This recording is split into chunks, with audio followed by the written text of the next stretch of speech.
Chers amis téléspectateurs de Tandem TV, bonjour, je suis ravie de vous retrouver aujourd'hui pour un nouveau numéro de 50 nuances d'antisémitisme, toujours accompagné de mon acolyte, mon binôme, celui qui défend Israël plus vite que son ombre, j'ai nommé Tim Laribo, alias Pug. Bonjour Pug. Comment ça va Galit ? Très bien, et toi ?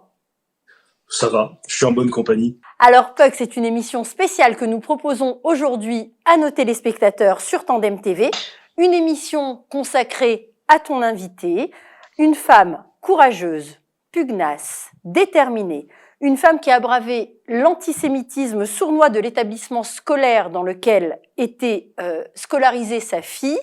Nous avons le plaisir d'accueillir sur Tandem TV Esther, qui est près de toi. Bonjour Esther. Bonjour. Bonjour Galit. Comment vas-tu aujourd'hui Esther ? Ça va, merci. Alors Esther, tu vas partager avec nous ton expérience douloureuse avec cette affaire qui commence donc dès 2019 au sein d'une école privée catholique dans laquelle était scolarisée ta fille alors âgée de seulement 8 ans. Une affaire hallucinante d'antisémitisme sournois et insidieux, une affaire que notre ami Pug a suivie de très près et que vous allez nous raconter aujourd'hui. Alors, dis-nous Esther, comment tout cela a commencé ? Bêtement, c'est-à-dire que un soir, je vais récupérer ma fille, donc à 16h30, à la sortie des classes. Et puis donc je la récupère et mes yeux s'arrêtent sur un t-shirt noir très coloré et moi j'ai un problème, c'est que ce t-shirt en fait il représente les frontières connues actuelles d'Israël et avec le drapeau dit palestinien, voilà, sur la totalité. Et donc, j'ai vraiment les yeux qui décrochent pas parce que je suis super surprise de trouver ça dans cette école, qui est une école privée, catholique sous contrat. Ouais. Oui, puisqu'il n'y a pas d'école juive à l'endroit où je vis, donc j'avais pas trop de choix. Et donc, c'est à ce moment-là que ma fille me demande, elle me dit, c'est bizarre, je reconnais le dessin, mais je ne reconnais pas le drapeau. Alors, c'est un enfant de l'école de ta fille qui portait ce t-shirt. Absolument. D'accord. Une enfant qui devait avoir l'âge de ma fille ou 1 an de plus. Voilà. Mais vraiment, j'ai rien dit, mais mes yeux ne décrochaient pas. La maman me voit, elle prend sa fille et puis ils partent. Ça s'arrête là. C'est à ce moment-là que je demande à ma fille, est-ce que tu connais cette fille et est-ce que c'est ta copine ? Elle me dit non, on ne se connaît pas. Je dis bon, c'est très bien que ça continue comme ça. Je voudrais que tu t'en tiennes éloignée. Voilà, et j'ai utilisé pour la suite des événements, tu ne t'approches pas de ces gens-là. D'accord. Mais parce que je ne savais pas comment ils s'appelaient, et voilà, ces personnes-là, tu ne t'en approches pas. Alors, comment cette étincelle a mis le feu aux poudres ? Alors, je t'explique. 2 jours plus tard, ma fille vient me voir, elle me dit « Maman, j'ai des problèmes à l'école ». Je lui dis « Qu'est-ce qui se passe ?» Elle me dit « Voilà, la petite fille en question, le lendemain, elle n'a pas arrêté de vouloir être ma copine alors qu'on ne se connaît pas et elle me connaît, elle veut être ma copine, et moi je lui dis que non. » Voilà, et du haut de ses 8 ans, elle lui a dit « Ma mère ne veut pas que je te parle, c'est très grave ce que tu portes, alors, elle ne dit pas du terrorisme, mais c'est très grave. Et ma mère, elle ne veut pas que je te parle. » La petite fille en question est vexée. Elle déchire son t-shirt. La maman voit ça. Elle appelle l'école et elle se plaint. Elle dit que... alors, ça partait au départ d'un mensonge. La petite fille avait dit au départ que ma fille avait déchiré le t-shirt. D'accord ? Devant l'ampleur, elle a dit non, c'est moi qui l'ai déchiré avec des ciseaux parce que la petite fille, elle veut pas être ma copine à cause de ce t-shirt. D'accord ? Donc la maman appelle, elle crie au scandale, à la ségrégation, au racisme, etc. D'accord ? Donc j'ai l'institutrice de ma fille et l'instituteur de la petite fille qui se mettent sur le dos de ma fille en lui disant c'est très grave parce que quand on lui a demandé à ma fille d'expliquer pourquoi elle voulait pas parler à cette petite fille, elle dit maman m'a dit de ne pas parler à ces gens-là. Et ils ont gardé la séquence de ces gens-là. Voilà. Pour info, c'est une famille marocaine musulmane. J'allais te demander si si effectivement cet enfant était d'origine française catholique ou effectivement d'origine maghrébine. Non, d'accord. Okay. Voilà. Donc ces gens-là prennent une dimension absolument terrible pour une enfant de 8 ans qui ne comprend pas ce qui lui arrive. Pendant une semaine, son institutrice, qui n'en est pas à son coup d'essai, lui fait un chantage de déjà c'est très grave ce que ta mère et toi vous avez dit. Je vais la convoquer et puis c'est très grave et tu te rends pas compte. Et là, le mot est lâché. Si on a le droit de la Palestine, etc., elle a le droit de le porter, ce t-shirt. Ça, c'est l'instituteur de la fille.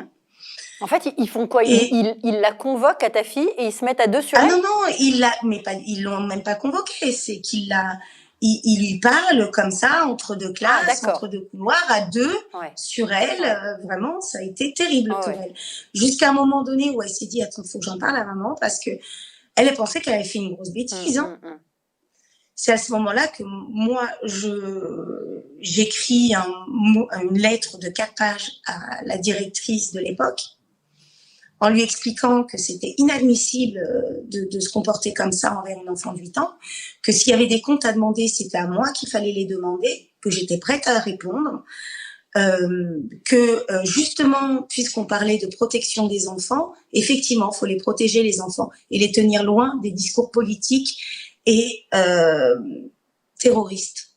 J'ai lâché le mot parce que c'est du terrorisme que de nier l'existence d'un pays reconnu par les nations et de pas... En fait, ça aurait pu être réglé très simplement. C'est-à-dire que la maman appelle, elle dit voilà, ma fille a porté ce t-shirt.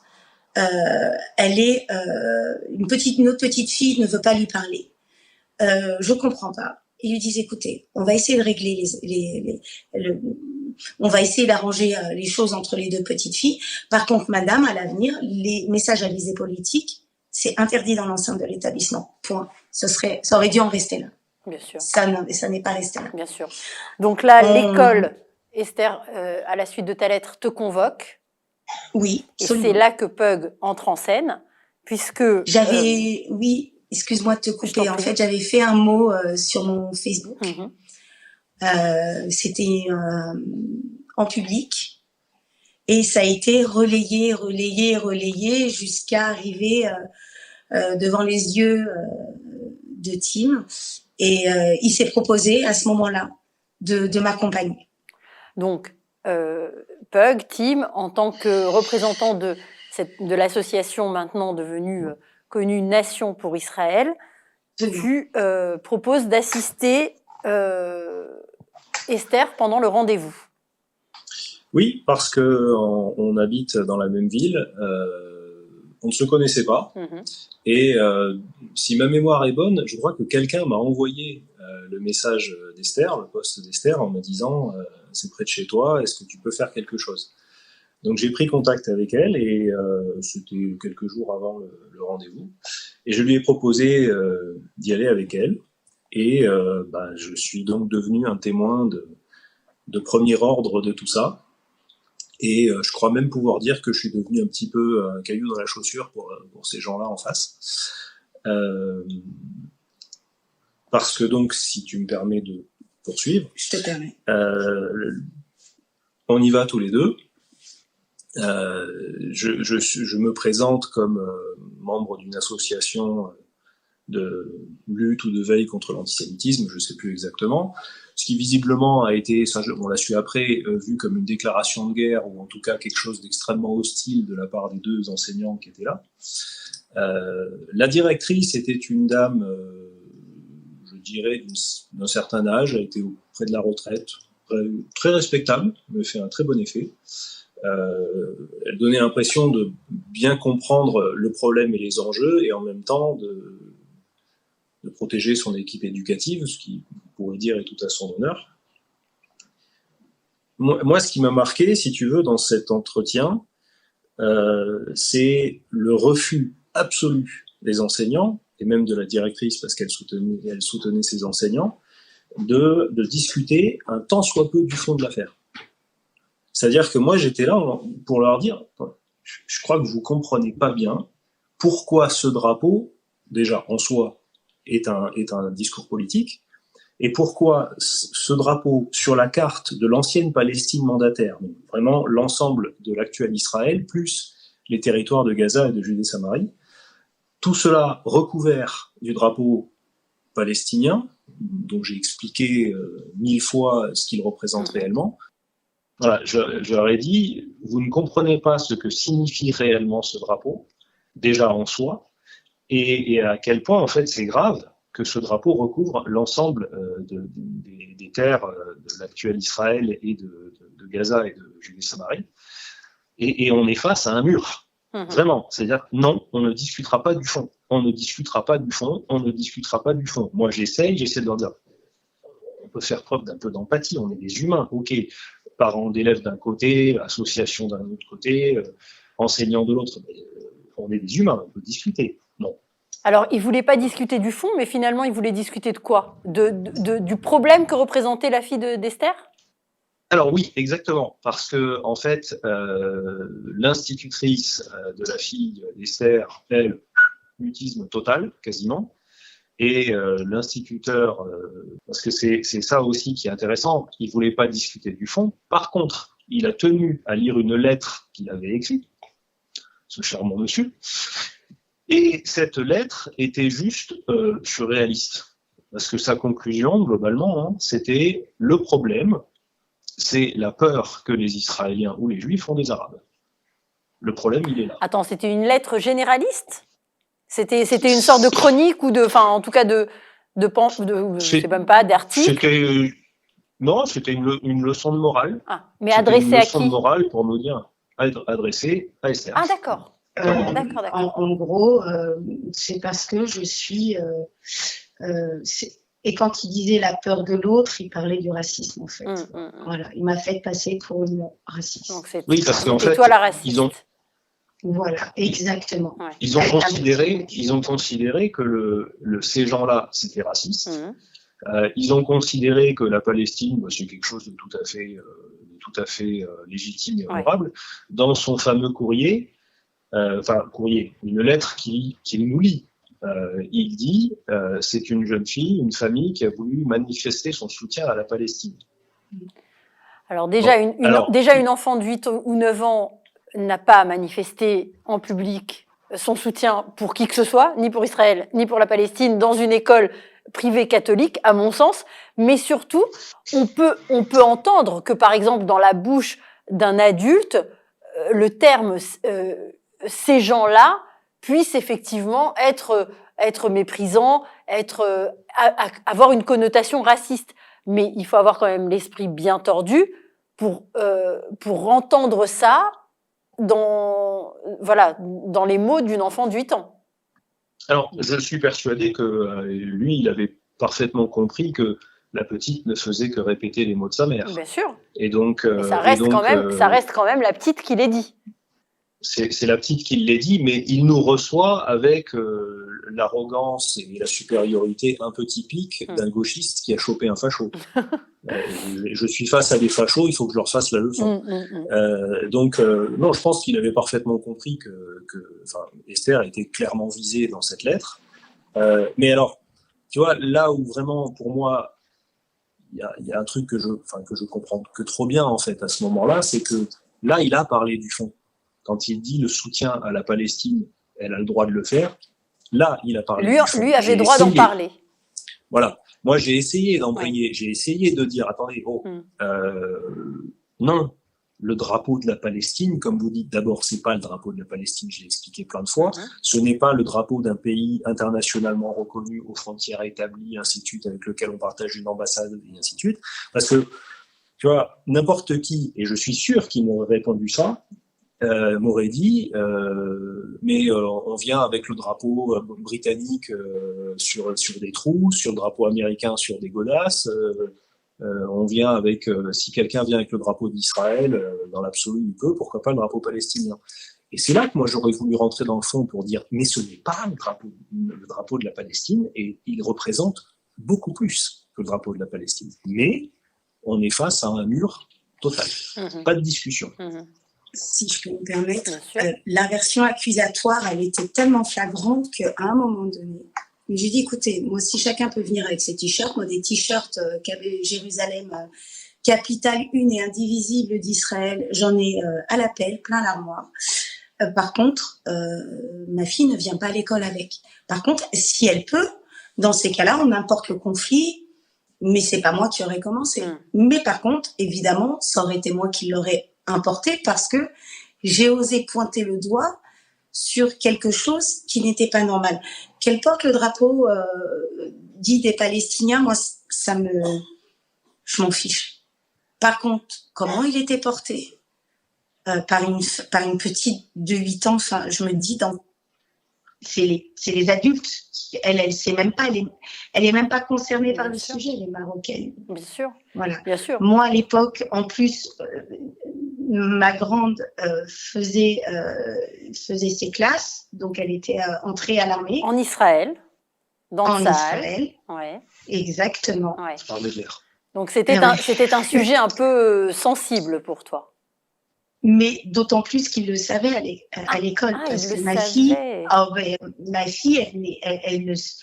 elle ne tarissait pas d'éloges sur sa grande sœur qui rentrait dans l'armée en Israël et que on allait la voir et quand on partait en vacances, pendant les vacances scolaires, elle en parlait. Enfin, l'institutrice savait.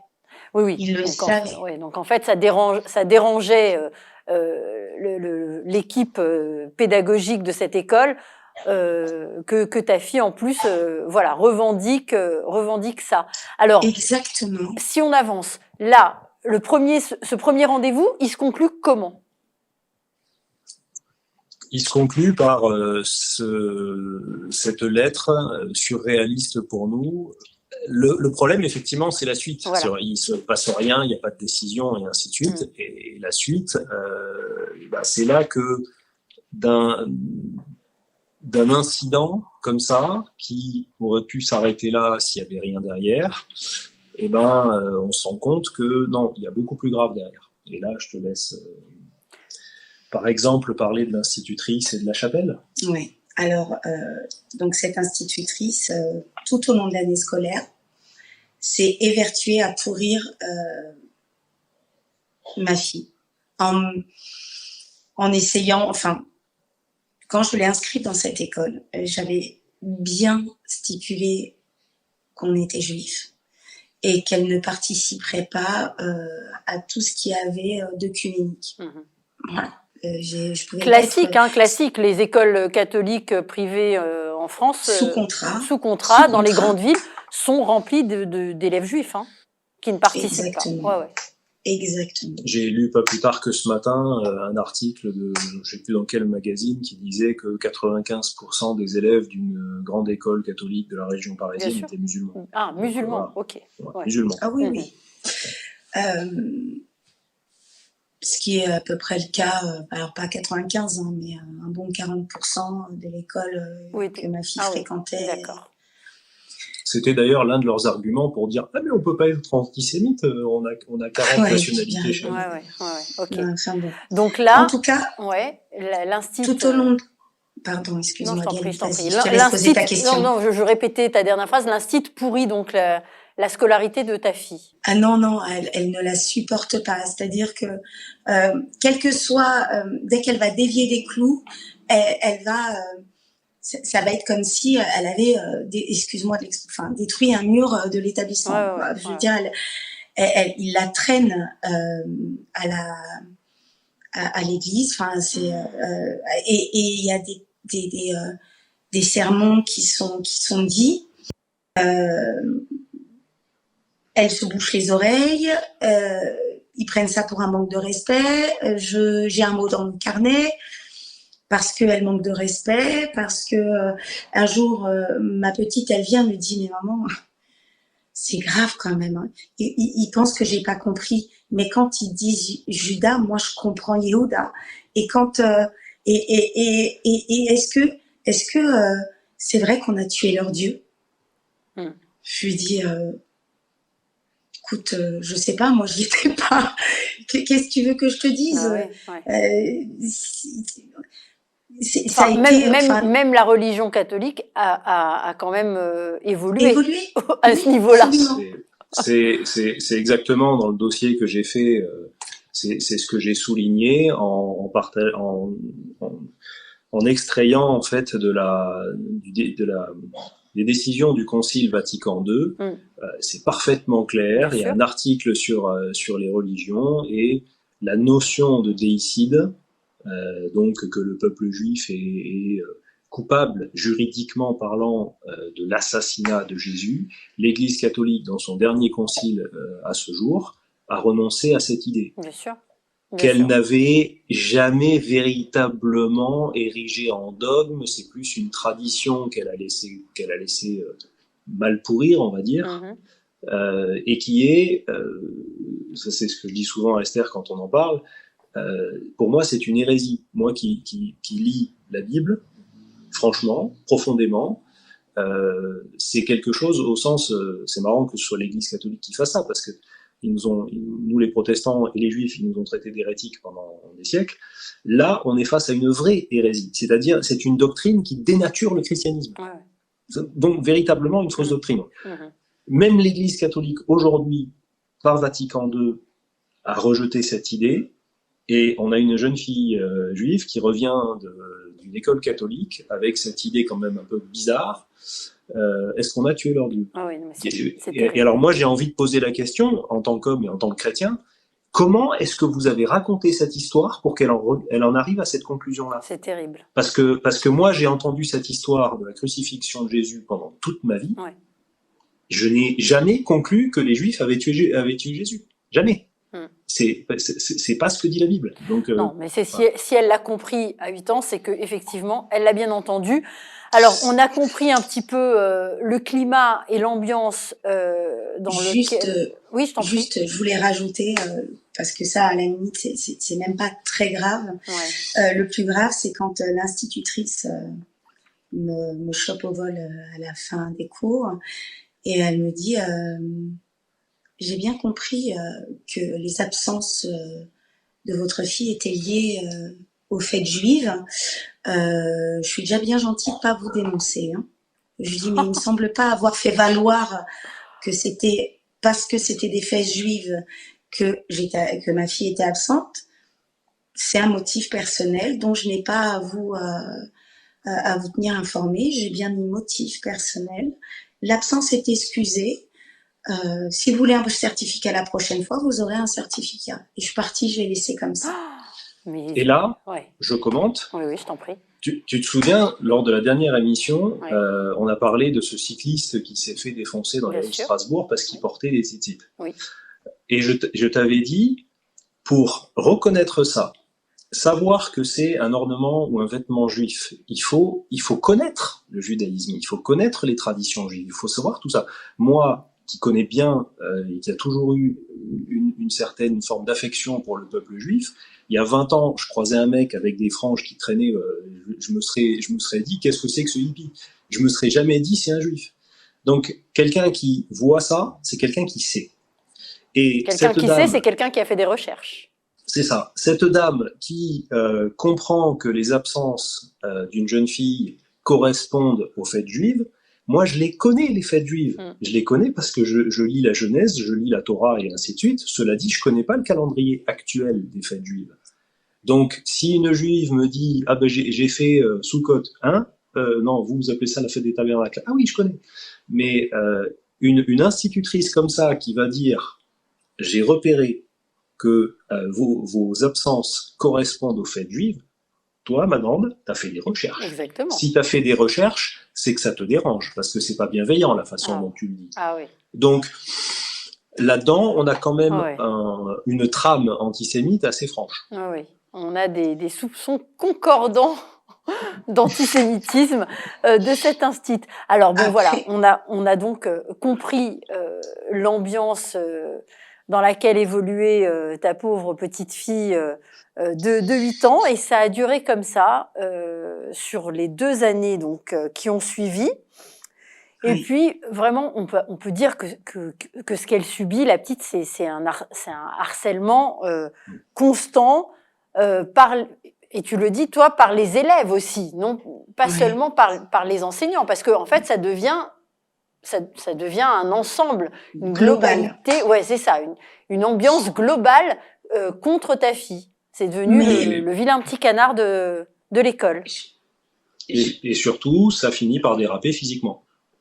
Oui. Alors, physiquement, donc elle est agressée physiquement, mais il y a aussi des accusations terribles, graves, sur des comportements à caractère sexuel, enfin des choses hallucinantes.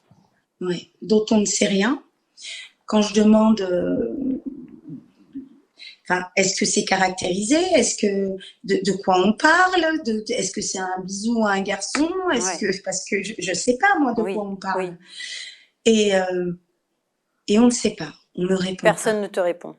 Non, et on me dit, au début, elle me dit non, c'est la nouvelle directrice, parce qu'on a changé de directrice. Voilà, donc on change d'année scolaire, l'autre a pris sa retraite, on a une nouvelle directrice qui continue donc à suivre le dossier. Absolument. Et elle me dit non, c'est des rumeurs, vous savez, les enfants, etc. Parce que rien n'est caractérisé. En fait, les enfants disent tout et leur contraire. Ils ramènent ça à la maison, les parents font des mots, et puis ça fait boule de neige. En fait, la première institutrice qui a instauré un peu ce climat a mise ma fille en lumière de façon extrêmement négative tout le temps. C'était une nouvelle élève, donc forcément déjà elle était en lumière, et là encore plus. Donc les élèves se sont finalement adaptés à la voir parce que il y avait rien, elle n'était pas punie, elle n'était jamais punie. Quand je faisais un mot, je ne passais même plus par les instituteurs à la directrice pour dire attention, tel élève, voilà, il s'est passé ci, il s'est passé ça. Ma fille se retrouvait dans le bureau parce qu'il y avait une aversion accusatoire, encore une fois. L'élève n'avait juste à dire oui, mais c'est de sa faute à elle. Et voilà. Et c'était pris pour argent comptant. Absolument. Et tout le temps. Tout le temps, tout le temps, tout le temps. Et alors, c'est allé assez loin, c'est allé même très loin pour ta fille, puisque on finit carrément par la traiter de manipulatrice, perverse, humiliante. On dit qu'elle est haïe par ses camarades. Alors, on ne me le dit pas à moi. On te le dit pas à toi? Non. Alors, comment est-ce que ça te parvient? Ah oui, exact. Alors, vas-y, Pug, vas-y. C'est toi qui découvre ça. Raconte-nous. Oui. Alors, ça se passe lors d'un deuxième rendez-vous avec les autorités de cette école. Donc là, on est encore en 2020, 2021. C'est 2021. 2021. Ouais, début 2021. Oui, c'est ça. Janvier 2021. Oui, c'est ça. Esther m'appelle catastrophée en me disant que sa fille a été physiquement agressée. Elle a pris un coup de poing d'un garçon de son école dans le visage. La réaction des instituteurs est en fait proche du zéro, puisque en fait, l'institutrice, toujours la même, hein, c'est justifié en disant bon, j'ai envoyé l'agresseur accompagner la fille d'Esther se passer de l'eau sur le visage. Voilà, c'est tout. Il y a agression physique et on envoie l'agresseur accompagner sa victime pour se laver et on n'en parle plus. Il se trouve que la fille, pas l'aînée, mais en tout cas la deuxième fille d'Esther, qui était au sein de Tsahal, va la chercher ce jour-là. Elle n'a pas la langue dans sa poche. Bon, loin de là, elle sortait de Tsahal, donc voilà, on va pas se laisser, voilà. Donc forcément, elle entend ça, elle se dit, mais attendez, ma petite sœur se fait agresser, et vous réagissez comme ça, et là ça commence, ouais, c'est un peu sa faute, et ainsi de suite. Bon, bref, le mot antisémitisme sort, et alors là, cri d'orfraie, convocation, ainsi de suite. Alors, Esther m'appelle pour me dire ça, et je l'accompagne à ce deuxième rendez-vous, avec sa fille, et donc la nouvelle directrice et un coordinateur d'établissement. Ça se passe affreusement mal. Je crois que je suis le seul qui n'a pas gueulé pendant ce rendez-vous. Et ça se termine par la directrice qui dit à Esther, au retour des vacances, je crois qu'elle t'avait dit, vous dégagez. Ouais. Comme ça, hein. C'est pas pris avec des gants, c'est vous dégagez. Moi, je prends sur moi les deux, donc la directrice et le coordinateur d'établissement, je calme un peu le jeu, je dis écoutez, ça peut pas se finir comme ça, c'est pas possible, laissez-moi vous expliquer quelques trucs, parce qu'il y a vraiment plein de trucs que vous comprenez pas, et je leur explique alors il faut que je précise que il reparle du premier rendez-vous et de l'affaire du t-shirt en disant depuis cette affaire du t-shirt, le contrat de confiance, le lien de confiance est rompu parce que vous avez fait de la politique et ainsi de suite. Donc moi là, j'ai l'occasion en fait d'expliquer mon point de vue et de dire mais attendez, vos instituteurs ne savaient pas de quoi ils parlaient. Vos instituteurs, ils ont laissé faire, ils ont relayé une propagande palestinienne qui fonctionne très bien, mais qui est un tissu de mensonges. Et on aurait pu, et on peut encore, c'est ce que je leur avais dit, c'est pour ça que je les ai fait rester, on peut encore attraper le coup, on peut encore discuter. Moi, je peux venir expliquer à vos instituteurs pourquoi ce drapeau, il est problématique. Et on me répond, ah oui, mais vous avez essayé de le faire la dernière fois, ils ont pris ça pour du prosélytisme, que je voulais les convaincre, et ainsi de suite. Oui, je suis un grand, tu vois, et donc, c'est à la suite de ça que la directrice commence à me dire mais mettez-vous à notre place. Donc ça, elle est absolument on ingérable. explique. À ce moment-là, Esther et sa fille ne sont plus dans la pièce. Tu es seul avec eux. Je suis seul avec eux, et là, elle commence à me dire qu'elle est ingérable, qu'elle a des comportements à caractère très ambigu sexuellement. On me dit qu'elle est extrêmement manipulatrice, qu'elle est extrêmement sournoise, qu'elle est menteuse, qu'elle est, pour résumer, psychologiquement violente, et que finalement, l'agression de ce garçon, c'était pas son coup d'essai. Non, il en était à sa troisième agression envers ma fille. C'était quand même la troisième. Que ce garçon, en fait, c'est un pauvre garçon qui, pour se défendre contre la violence psychologique de la fille d'Esther, a réagi de la seule manière qu'il pouvait. Donc, il lui a collé une droite, et puis il faut le comprendre, le pauvre. Ah oui. Alors là, moi, je suis... voilà, et là, je te la fais courte, hein, parce que ça a quand même duré. Et en fait, même moi, je ne réalise pas, parce que moi, j'ai pas d'enfant, je connais pas tout ça, mais quand je raconte à Esther, elle est livide, et elle me dit, et elle t'a dit ça, elle t'a raconté tout ça sans que je sois là, mais qui c'est qui l'autorise à faire ça? Ça va pas, hein. C'est de la folie. Pour te dire, je me suis senti merdeux, parce que je me suis dit, ouais, en fait, sans le vouloir, je les ai fait tomber dans un piège, parce qu'ils m'ont raconté des trucs qu'ils n'avaient pas le droit de faire. Et moi, c'était pas mon but de les piéger, hein, donc. Mais, en fait, ils se sont retrouvés débordés. C'est une équipe pédagogique qui s'est retrouvée, soi-disant, débordée, par la nocivité de cette pauvre gamine qui a maintenant 10 ans à l'époque. Mais alors, ce qui est fabuleux, c'est que après m'avoir, elle m'a dit tout ça. Elle m'a fait un tableau où en fait la fille d'Esther, c'est Jeffrey Dahmer de 10 ans et voilà. Et elle me dit, et elle trouve quand même le moyen de me dire, elle est brillante, c'est une excellente élève, et moi personnellement, je l'aime beaucoup. Ah, purée. Ça, c'est la directrice ou l'assistante qui te dit ça? Non, c'est la directrice. D'accord. La directrice qui me dit, elle est attachante. Ouais. Et après, si tu veux, parce que j'ai l'air d'être ce que je suis, mais sur le moment, moi, je suis dans la conversation, j'ai pas forcément la répartie. Mais après coup, tu vois, je réfléchis à tout ça et je me dis, comment tu fais pour décrire quelqu'un comme un véritable monstre pervers psychopathe et dire dans la foulée, je l'aime bien. Ouais. Non, mais c'est moi, c'est une histoire qui me met les poils parce que, en tant que mère, je pense que j'aurais été effectivement capable d'en coller une à quelqu'un là-bas. Mais il y a des conséquences. Cette fois, il y a des conséquences. C'est ça. C'est-à-dire que là, on est en janvier 2021 et on le disait, l'école t'annonce, Esther, sa décision d'exclure ta fille. Alors non, c'est là où c'est très vicieux. C'est que tu n'exclus pas ma fille. Le contrat de confiance est rompu, donc ils ne peuvent plus continuer à accueillir ma fille. Voilà, en gros, c'est de ma faute encore. Je n'ai plus confiance en eux, donc ils ne peuvent plus accueillir ma fille.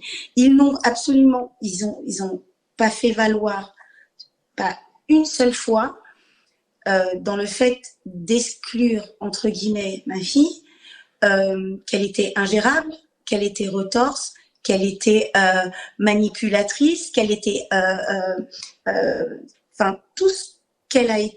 Tout ce qu'ils ont dit en fait entre quatre yeux à Pug, ça n'apparaît pas dans le courrier que tu reçois quelques jours plus tard. Absolument pas.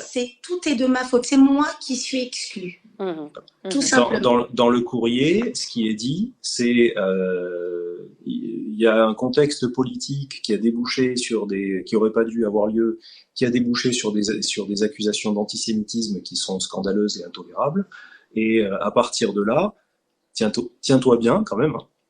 Et que les téléspectateurs se tiennent bien, l'école dit dans cette lettre qu'ils font un signalement pour soupçon de dérive radicale contre Esther et sa famille. Ce qui est complètement hallucinant. C'est quand même quelque chose, ce sont des dispositifs qui ont été mis en place pour les dérives djihadistes. appelons un chat un chat, hein, c'est les dérives séparatistes et djihadistes. Et là, et c'est complètement diffus, tu vois, c'est complètement pervers, soupçon de dérive radicale. C'est mou du genou, quoi. Allons-y franchement. Je vous soupçonne d'être radicalisé. Non, je vous soupçonne d'une dérive radicale. Et rien n'est précisé. On ne sait pas ce que ça veut dire. Et ce signalement est fait. Voilà, oui, je t'en prie. Ce signalement est fait à la mairie de la ville où nous habitons, parce que les écoles primaires sont de la responsabilité des municipalités et les services sociaux qui vont avec. Donc, il se passe que... Je suis convoquée à l'ASE, à la cellule des informations préoccupantes. Donc, l'ASE, c'est la l'aide sociale à l'enfance. L'aide sociale à l'enfance, la protection de l'enfance. Voilà, exactement. Donc, je me présente. Je suis face à deux femmes. J'ai le méchant flic et le gentil flic. D'accord. A posteriori, je le vois comme ça. Good cop, bad cop. Oui, voilà. Et je suis très nature, c'est-à-dire que je dis les choses franchement. Oui, bien sûr que je défends Israël et que oui, pour moi, d'importer le conflit dans une école, c'est très grave. Et que, en fait, on aurait juste dû dire à cette maman, éviter les messages à visée politique. Voilà, on est dans une enceinte scolaire, on ne fait pas ce genre de choses. Et ce serait terminé. Ils t'entendent ? Ils entendent ton message ? Oui, non, en fait, au début, elles ont été très froides. Très, très froides. Elles viennent à la maison, au deuxième rendez-vous. Elles rencontrent ma fille. dans sa chambre, seule. Elle discute avec elle. Bon. Ah, pardon, je signale juste pour nos téléspectateurs que ce qu'on entend derrière vous, c'est un chat qui miaule. Donc voilà, on peut rien faire. Le chat miaule. Je suis désolée. Ouais. C'est pas grave. Vas-y, on t'écoute, pardon. Donc elles viennent à la maison et elles vont dans la chambre avec ta fille. Elles vont dans la chambre avec ma fille. Elles discutent avec elle. Tout se passe bien. Elles sont calmes. Elles sont pas. Elles ont l'habitude des enfants, donc ça se passe bien. Elles rencontrent aussi ma grande, donc qui est là aussi. Donc elle rencontre tout le monde. Elle voit le truc. Bon, voilà. Elles veulent me revoir pour me briefer. Ok. Je passe au débrief le lendemain. Enfin, le rendez-vous d'après qu'elles soient venues à la maison. Et là, elles sont très adoucies. Vraiment, elles s'excusent. Elles me disent qu'elles sont censées faire leur travail. Je leur dis que alors, je leur réponds qu'effectivement, il faut qu'elles le fassent. Mais qu'elles entendent aussi que le soupçon de dérive radicale, c'est pas un motif, en fait. Que c'est très vicieux. Parce qu'il n'y a rien de probant dans le courrier que la directrice leur a fait.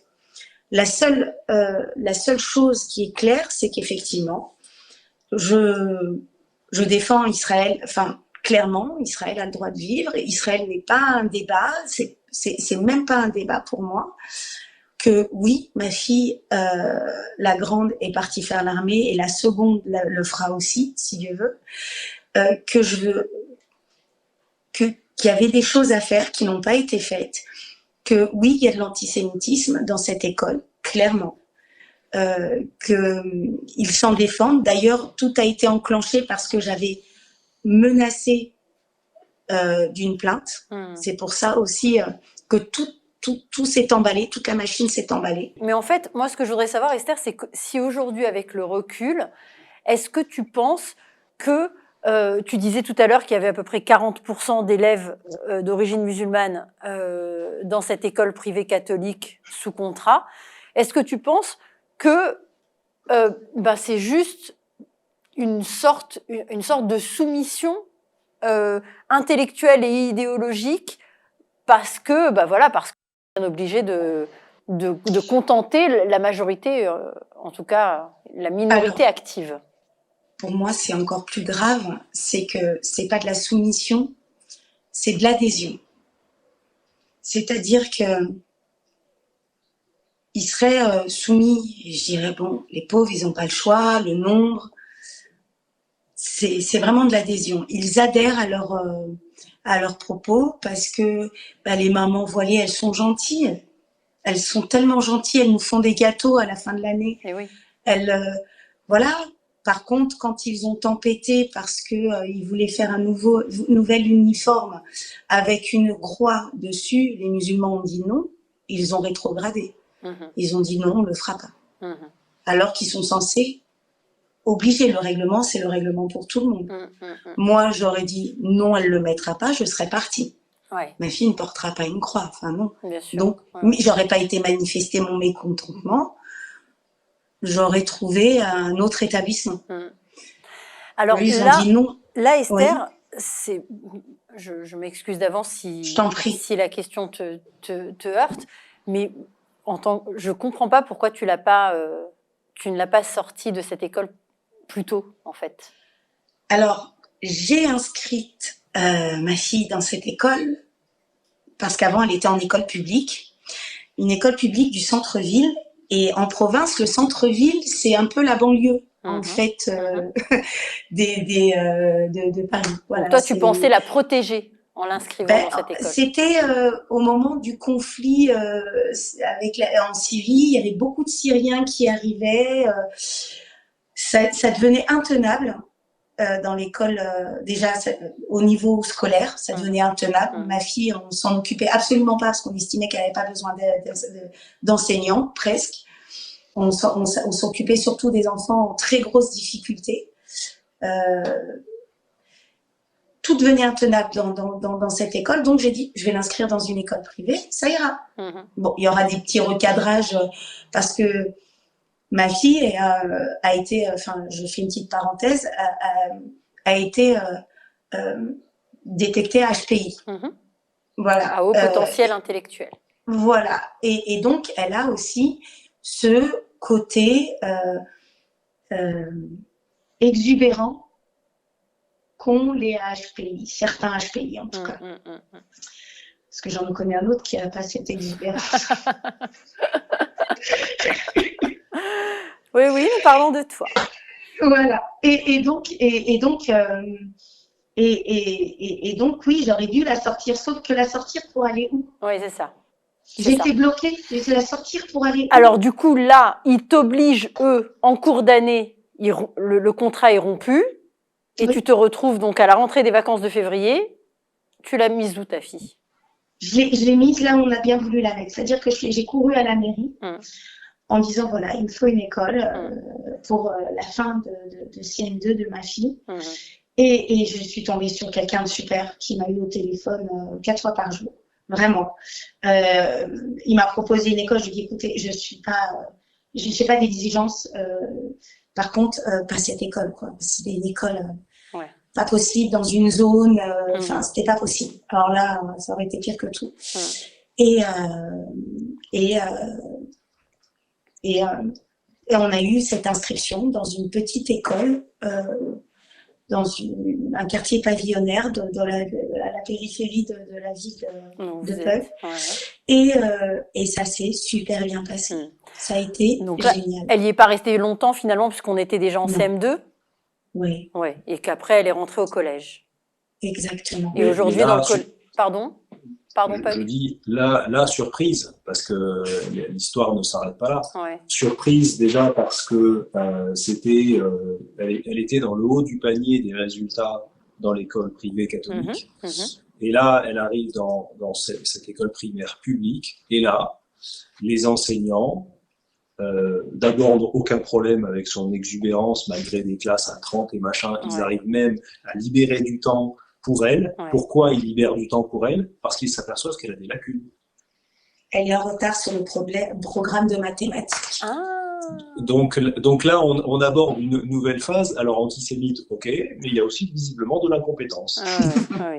Ou alors, une mise à niveau vers le bas, comme c'est le cas aujourd'hui dans beaucoup d'établissements scolaires, malheureusement, en France. Alors, tu le disais, Pug, aucun problème de comportement dans sa nouvelle école, ni ensuite au collège. Aujourd'hui, Esther, ta fille, où elle en est? Quelles sont les conséquences? Est-ce qu'elle a gardé quelque chose de ces 2 années traumatisantes? Alors, il y a eu, oui, quand elle est rentrée en 6e, elle avait des crises d'angoisse avec des dyspnées, c'est-à-dire qu'elle n'arrivait plus à respirer correctement. Elle savait plus respirer. Voilà. Donc et puis elle me disait, maman, j'ai une crise d'angoisse et tout. Je lui dis, et moi, mais respire. Voilà, tu fais cette méthode, ça va aller. Je me rendais absolument pas compte en fait du côté médical de la chose. Et en tout cas, et donc un jour la CPE du collège m'appelle et elle me dit, voilà madame, on a un problème. Je dis, oh punaise, ça va pas recommencer. et non, elle fait beaucoup de crises d'angoisse et donc je lui explique un petit peu qu'elle a un passif dans une école où ça s'est très très mal passé et de là on discute et elle me donne le numéro d'une psychologue qu'elle connaît parce qu'elle a fait appel à ses services pour une tierce personne et on reprend tout et on prend rendez-vous et en quelques séances, elle lui fait la méthode EMDR. Donc pour les traumatismes, voilà. Elle la traite en quelques séances. on la traite, ça va beaucoup mieux, Ouais. elle s'épanouit, Ouais. elle a fait plein de choses dans ce collège, du chant, du théâtre. Elle a vraiment pris sa scolarité à bras le corps et elle avait encore des problèmes au niveau relationnel parce qu'elle avait du mal à faire confiance aux autres enfants. Et aux adultes. Et aux adultes, mais elle avait peur des adultes Oh là et elle là. n'avait pas confiance en les enfants. Ouais, Et ouais. ce que je rajoute, parce qu'on a souvent parlé, elle craignait, et finalement toujours un peu, elle craint l'injustice chez les adultes. Oui. C'est-à-dire qu'elle est, et si elle s'y attend, c'est-à-dire que c'est un traumatisme. Bien sûr. Vraiment. C'est, Bien sûr. et- Elle s'attend à ce qu'on, voilà, elle s'attend à être la juge de service, Oui, pour ne pas dire la oh tête mon de Dieu, tueur, quelle le horreur. juif errant, enfin bref, voilà. Ouais. Elle s'y attend, C'est ce terrible. qui est quand même pas une belle façon de commencer dans la vie. Ouais. Et alors, est-ce que tu as pensé, Esther, toi, à donner une suite judiciaire à cette affaire, à déposer plainte des mains courantes, voilà, où ça en est aujourd'hui? Est-ce que tu veux, tu as balayé tout ça, tu veux que ce soit derrière toi et regarder de l'avant, ou est-ce que tu penses qu'il y a quelque chose à faire aussi juridiquement? Parce que finalement, pourquoi est-ce qu'il s'en sortirait aussi facilement? Alors, j'ai pas balayé. Galit, je ne peux pas balayer.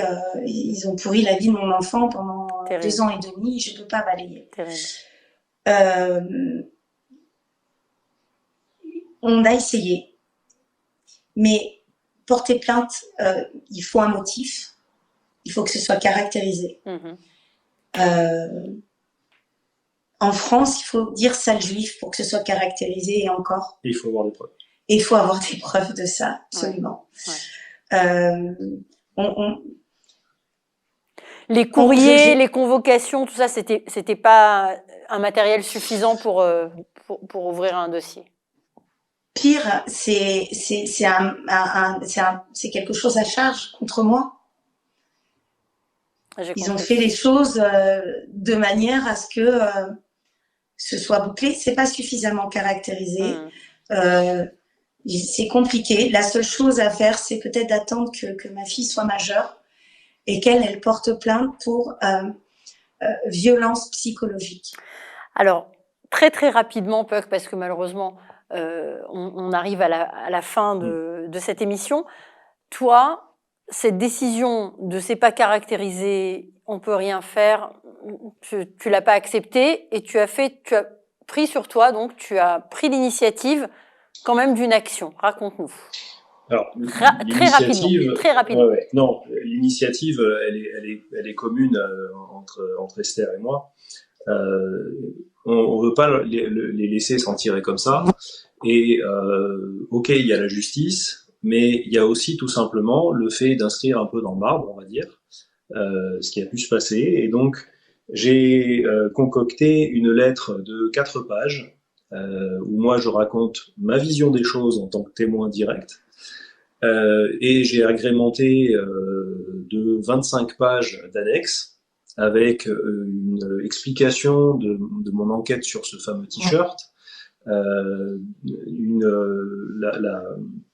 Nostra Aetate, qui est le chapitre du Concile Vatican II consacré aux Juifs et qui renie en fait l'antisémitisme.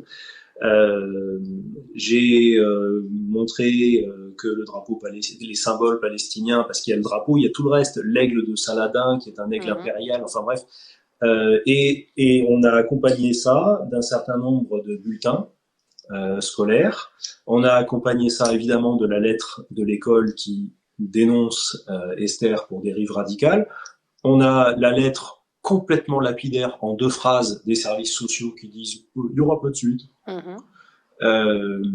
Et donc voilà, il y a 29 pages pour dire à tous ceux qui ont eu à connaître de cette affaire, donc la mairie de Pau, le diocèse, parce qu'en fait le diocèse dans lequel on habite, la région dans laquelle on habite, ils ont une direction de l'enseignement catholique. Donc eux, ils étaient en copie du courrier Donc, ils prennent ma réponse, notre réponse. C'est moi qui la signe, mais c'est avec l'accord d'Esther. Et moi, j'ai pris sur moi aussi de l'envoyer à la conférence des évêques de France et au Grand Rabbin de France. Parce qu'il y a quand même des parties là-dedans qui sont de l'ordre, on va dire, religieux. Et je pense qu'ils doivent en connaître. Esther, est-ce qu'il y a quelque chose que tu souhaites rajouter avant qu'on conclue cette émission? Je voudrais juste... n'écoutez pas toujours les enseignants, ils n'ont pas toujours raison. Écoutez vos enfants quand ils vous disent « ça me retombe toujours dessus ». Alors, évidemment, les enseignants, ils sont importants, il faut les respecter, mais ils ont pas toujours raison. Non. Et souvent, voilà, écoutez vos enfants en fait, c'est surtout ça, écoutez vos enfants. Et n'hésitez pas à les changer d'environnement. Je me mords les mains tous les jours de l'avoir laissé dans ce contexte. Ouais. Mais bon, tu pensais bien faire, et puis elle a eu la chance d'avoir, au contraire, une maman comme toi qui a été vraiment, qui s'est battue, qui est allée au rendez-vous à l'école et qui n'a pas renoncé au bien-être de son enfant, crois-moi. Je pense que si j'avais été moins combative, on aurait peut-être eu moins de problèmes. Je sais pas. Je me pose aussi la question. Ouais. Parce qu'ils n'ont pas l'habitude de... Mais on peut pas. Parce que le jour où on arrête de combattre, nous, les Juifs, c'est ça. C'est fini. Ça. C'est fini. Donc non, tu as très bien fait. J'avais envie que tu viennes nous raconter, parce que c'est un peu un cas d'école, ton histoire. C'est vraiment... tu coches toutes les cases... de ce qu'on peut même plus imaginer comme possible aujourd'hui dans l'Occident en 2022. On a l'impression d'être voilà, qu'on parle d'une époque qu'on n'a pas connue, mais voilà, sombre de l'histoire de France, d'Europe. Et malheureusement, voilà, c'est comme tu disais, il y a une sorte d'inversion des choses. Et aujourd'hui, on a les nouveaux antisémites, qui sont partout. Mais ce qui est super intéressant dans ce cas-là, c'est là on a la convergence d'un antisémitisme de droite traditionnel, on va dire, antisémitisme catholique ancien, un peu nationaliste. On a l'antisémitisme d'extrême gauche de l'électeur de Mélenchon qui pense que c'est la peur le problème, et ainsi de suite. On a l'antisémitisme arabo-musulman qui arrive là-dedans. On a l'antisionisme de gens qui ne savent rien du conflit et qui ont quand même leur mot à dire. Voilà. Esther et sa fille ont été le centre de finalement tout ce que l'antisémitisme, ces nuances d'antisémitisme dont on parle souvent. Tout ce qui converge vers un antisémitisme le plus terrible. Et toujours diffus, en silence, jamais caractérisé, toujours dans l'ombre. Ouais. L'horreur, quoi. L'horreur. Ouais. Merci. Esther et Pug, pardon, on est obligé de conclure. Merci Esther d'avoir accepté notre invitation. Je sais que c'était pas facile pour toi de revenir sur tous ces événements. Ouais. Merci Pug d'avoir encore une fois partagé ce moment avec moi. On est en plein dans notre sujet des 50 nuances d'antisémitisme. À très bientôt. Merci Pug. Au revoir Pug. Au revoir Esther. À très bientôt à vous pour un nouveau numéro de 50 nuances d'antisémitisme, toujours avec Pug et toujours sur Tandem TV. Au revoir, à très bientôt.